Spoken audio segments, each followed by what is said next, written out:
Before we begin today, I would like to introduce Derek Oram from the Yurongpang Dancers. As a Brisbane Yagara Aboriginal custodian, Derek will perform a traditional welcome to country, followed by a didgeridoo performance. Derek is a self-taught didgeridoo yidaki player and has been playing for over 10 years. Derek's rhythms represent Yagara, which is the local language group of the Brisbane region. Listen closely for sounds of the stormbird tuol, the laughing kookaburra kakawan, and many other native Australian animals. Derek aims to take you on a journey through ancient country with the highest vibrational frequency throughout the yidaki. Please welcome Derek.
Burra Nanyanyumbu, Burra meaning good in the local language of the Yagara people, and Nanyanyumbu meaning morning in the local language of the Yagara people.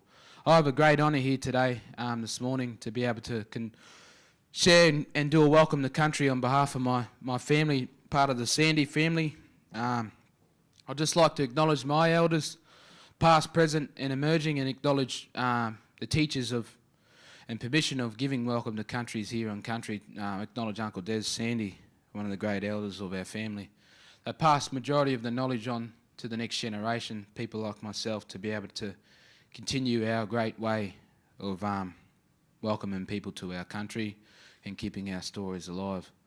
So just like to acknowledge also other elders past, present and other emerging elders in other cultures across our great nation. So firstly, I'd just like to talk about a few places that have significance to our people here in the Yagara language group. So the Yagara language group stretches from, known to stretch to my knowledge, from the south of the Caboolture River down to the Logan River, and then out towards the foothills of Warwick and Toowoomba. And it has many different Aboriginal tribal clan groups that make up that great nation and speak that Yagara language. Here in Australia alone, we got over 250 plus Aboriginal languages and dialects right across this great nation. So Yagara language group is just one of those. I'm also a part of the Yugambeh language group, which is south of the Logan River, and as well as the Gubbi Gubbi language group, which is north of the Caboolture River, and then out west here, past Dowgala Ranges, Mount Nebo, Mount Glorious and stuff like that. It's the Waka Waka language group, which I'm part of as well through the connections of all my grandfathers and grandmothers. So just acknowledging those countries that I come from, because it's very important. It's a story in which I gather along the way with my elders and my family to be a part of my identity and my self-worth as a young person in community. So by understanding that stories of the past is how I can understand the present now and also understand the future when I'm moving forward. So listening to elders about the stories of the country and the different significance of each country that we travel through and we work in is very important to our people, because our people knew this place like a book, and they know where the totems are in these areas. They know the different flora and fauna within the regions, and that spiritual significance in which we've held on for 120,000 years. I think that's the new stats out there, 120,000. Started off with 40, got to 60, and then now we're up to 120,000. So I wonder how far we can go back. So just firstly, few suburbs that take on not only Yagara history, thousands of years of Yagara history, but it also takes on history of our modern world, in which our city is going to develop around those suburbs and those spiritual meanings and spiritual significance of those areas and how those suburbs got their name. So firstly, I'd like to acknowledge Toowong region and the Toowong and St. Lucia area, which is it represents the Koyal Kokul country, this little storm bird, and which makes it sound like too, too. And he would sing out to let us know that the wet season's coming, and the big Mugara and Toowong, the big storms, will start to travel from the west and head into the bay. So let our people know that it's time to, if they're in the lower areas of the country, that there might be some flood coming, a lot of water. So they would travel up to the higher parts of the land. So it might be places like Spring Hill, Mount Cootha, Highgate Hill, and up to those higher areas in this Brisbane area. So that Toowong and St. Lucia area take on after that spiritual totem of that region, which is that little Koyal Kokul. And the country that we're gathered on here today is what we call Magunchin country, which is a northern clan group of the Yagara Nation, or north of the Brisbane River. And to my knowledge, that country stretches from the eastern side of Mogul Creek, just near Brookfield, along the banks of the river, right out to the mouth. And when you get to the mouth, you head north, up to the Pine Rivers, just north of Sandgate and Brighton. But then we follow the South Pine River to the west. It comes to a little town called Yoga. In our language, Yoga means no in the Yagara language. Because we speak two different languages, how we would identify what language group we come from. Because once you cross that creek line going in past Sanford, you start to enter in the Jindabarra mob, and in that Waka Waka language and that dialect. So they speak a completely different language. So how we would communicate is every tribal headman of each clan group could speak up to 5 different languages. So they can speak their own Yagara language, they can speak parts of the Yugambeh language, and the Caboolture up in the Gubbi Gubbi language, and also the Waka Waka. So whenever we had some tribal meetings with other language groups and other tribal groups, they can be able to try and translate and communicate with each other. But not the whole tribe could speak those 5 different dialects. So how that township there just north of Sanford got its name is on a story of one fella saying, Yoga, Yoga, no, I come from Yagara country. I don't understand what you're saying. And it's the same with them in the Waka Waka mob. They say Waka, meaning no, I come from Waka Waka language group. Same to the south with the Yugambeh mob. They say Yugambeh. I'm from Yugun mob.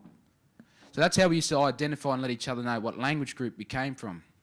The Aboriginal people had a system, very respectful system in law, the law of the land, respecting the country. So another place is the Eka Showground used to be our old law ground on country. So all the tribal headmen would put out message sticks, which is a flattened down stick with certain markings. and they'll let them know that it's time to meet up. So they would all travel from all their respective countries. But in order for them to travel, they'll have to send that message stick through first. So they send it off with the messenger, and the messenger usually can rub fire on his own, he can catch a feed on his own and really survive by himself, a real lonesome warrior. So he would be sent out to be able to deliver that message stick to the respective hosts of that gathering. And when he sends that message stick out, it's to be able to let them know that we're going to have visitors through country. So when they get to those creek lines, those significant creek lines, so on this Maguncha north side, for an example, if we're coming from the western parts of the country, southwest, on this northern parts of the banks, if we're coming through Brookfield and Moggle, you'd come to a place probably to Moggle Creek. And along Moggle Creek, Moggle means the little water dragon in our language. So along that creek line is old Aboriginal pathway trees, which we call mungara, old big blue gum trees that have scarred marks on the side to be able to mark the spot, kind of like how we have signs. Majority of our highways and our main roads are built along the old pathways of our people, which those old trees now stand. Some are slowly being becoming cultural heritage and a part of the land, so they can never ever knock them down. I think that one along Moggle Creek is one of those. So they mark the spot and they let us know that you're about to enter into a different country. And everyone knew that law because they was taught by a young age through our kinship, from our elders to the next generation, down to the Jarjums, and as they grow up, vice versa. It's that cycle of life. That understanding gets taught. And that comes with our culture, our strong culture in our teachings, which now we're slowly recovering back. So in those areas, they got those scarred trees and they let us know that they're going to enter into a new country. So if we're travelling from that southwest area, that Waka Waka country, and we're part of that Waka Waka language group and that clan group there on the southern parts of Waka Waka, when we travel through, they would get to that boundary line and they would do a smoking signal and a smoking ceremony. The high headmen of country might be up in the highest points of Mount Cootha or something, and they can see that smoking. They'll then do a smoking back to be able to let them know they've confirmed the smoking, and they go down there and greet them onto country. And that was a traditional way of welcoming them onto country, because as traditional custodians of the land, having that spiritual connection to the animals and to the land and understanding our country like off by heart, knowing when it's the seasons with the plants. It might be mullet season, so in our culture, our people here in the Yagara people, the black wattle tree, in which we call kurakal, the yellow flowers bloom at the end of spring and start to go into that winter time. So when it goes into that winter time, we know it's the season for mullet fish, so we're able to hunt that fish. So, and then we work with the eagle, and when the eagle starts to circle the fish and see the fish and when he starts to go down and grab the fish, that lets us know that it's time we can be able to go and grab the fish, because usually what happens when they start to migrate from the colder waters in the south and they head to the warmer waters, or they might head upstream to the west, we let those first school of fish go through to maintain those resources for the future. So we're forever working with the country. So it's very important to us when we have visitors on our country, to be able to do a welcome to country. Nowadays we have a welcome to country done like this, more formally, verbally. Other welcome, it all depends on what country you come from. Some do welcome to country song and dance straight away. As soon as you cross that boundary line, they sing out to their land to let them know. So we feel liable for when mob are travelling on our country and they get hurt on our country, because we feel as if we're the experts of our country. We walk around on our country, we know where everything is. So therefore we can be able to guide people through the safest way, through the land. So those pathway trees are still around in different areas of the country, and they mark that spiritual spot, and they've been there for a very, very long time. So as custodians, we look after those areas and we fight to make sure that those old part of history are still there, kind of like how we have our cultural heritage buildings nowadays.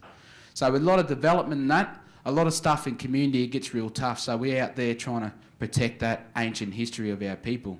So people like myself can come out and educate and share old stories and knowledge with people like yourself and get a great understanding of our true ancient history that we have in this great nation. So there's some pathway trees that have those scars, and there's some that when they're real young, they tie two branches together. And as it grows up, They might tie it with kangaroo fur or possum skin, but as that tree grows up, you'll see where they've tied it. And you sometimes there's this hole in the middle of two branches, and then at the top is where they've grown back and grown together. So you've got this circle in the middle of it, so you can tell. There's a few in and around the place if you look real closely. So those little significant things is our way of living in our system and understanding our country and understanding that guidance on where we can go and where we can't go. Depending, there's scar trees that mark the boundary line of different countries. There's trees that mark significant places like burial grounds, and there's also trees that mark, wedding places and dance gatherings. So all across this country, we still have those major places. Like on the north side, we have a place called Kedron Brook area, the Kedron Wavell, along the Kedron Wavell Creek. And I play for the Norse Rugby Club. And the big old tree at the end of the football field is an old corroboree tree. So in and around that cricket ground there at the top was an old gathering space where our mob used to dance. So whenever I used to run out for the football team, I'd go over to that tree, put my hand on it, to acknowledge that tree and that it's still standing. It's a massive tree. It's amazing. It's hollow as tree, all the birds and that. It's like real estate for the birds. They're all living in there. No one's paying rent though, but we got to pay rent. So, they're just living off life and living with the energy of the land. So that's the home for many. So we protect those trees in order to protect our environment as well. So I just wanted to acknowledge those places because they're important to our history, but also they become a part of your history as well. When Aboriginal people share stuff with you, we want to be able to share it broadly. But we're only 3.3% of the population, so we need help to share our great history, because it's nothing worse than going over to Europe and you can hear a great story about this old castle and how the princess married a prince over here, and they have a great story. But when mob come over here, what are we going to tell them? What is Wooloowin? Wooloowin represents the native pigeon. Wooloowin, Wooloowin. So that represents the sound that animal makes. Same with Toowong. Another place, Coorparoo. The native dove. So Aboriginal people name places after the characteristics of the country and the flora and fauna within that region. So it represents that spiritual totem, and it represents what we can gather in that country as well. So like another place is Boondall or Bundle, which represents the Kinjobi tree. You pull the new shoot of the Kinjobi tree out and you can eat it, get electrolytes. I try to tell the young fellas before they play football and that, try the Kinjobi tree because it has electrolytes. Don't be drinking Powerade. Not good for you. Your teeth. You won't have no teeth. So little things like that. So that electrolytes, that's an ancient way of getting those electrolytes. So every different region, it creates a cultural map of our country and understanding our country. So we understand, if I need to feed a kangaroo, I'll go over to Kangaroo Point. Because Kangaroo Point, we used to burn off the country so the new shoots come through. New grass pops up. Then the kangaroos, they start to gather there.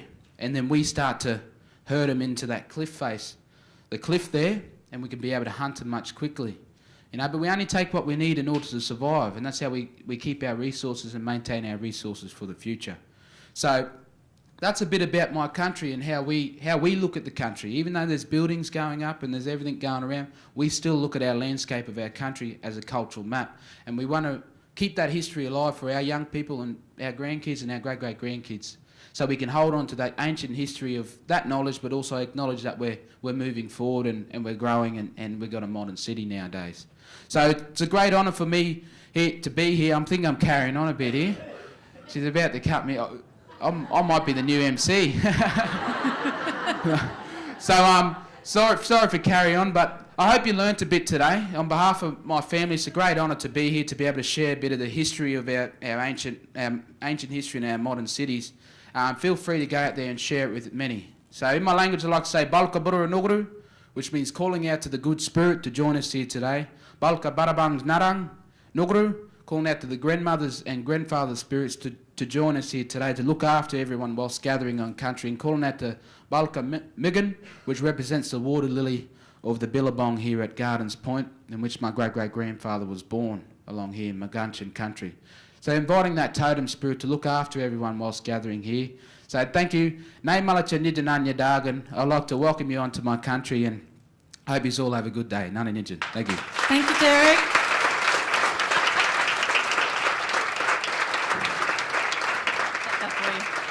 Thank you, Derek.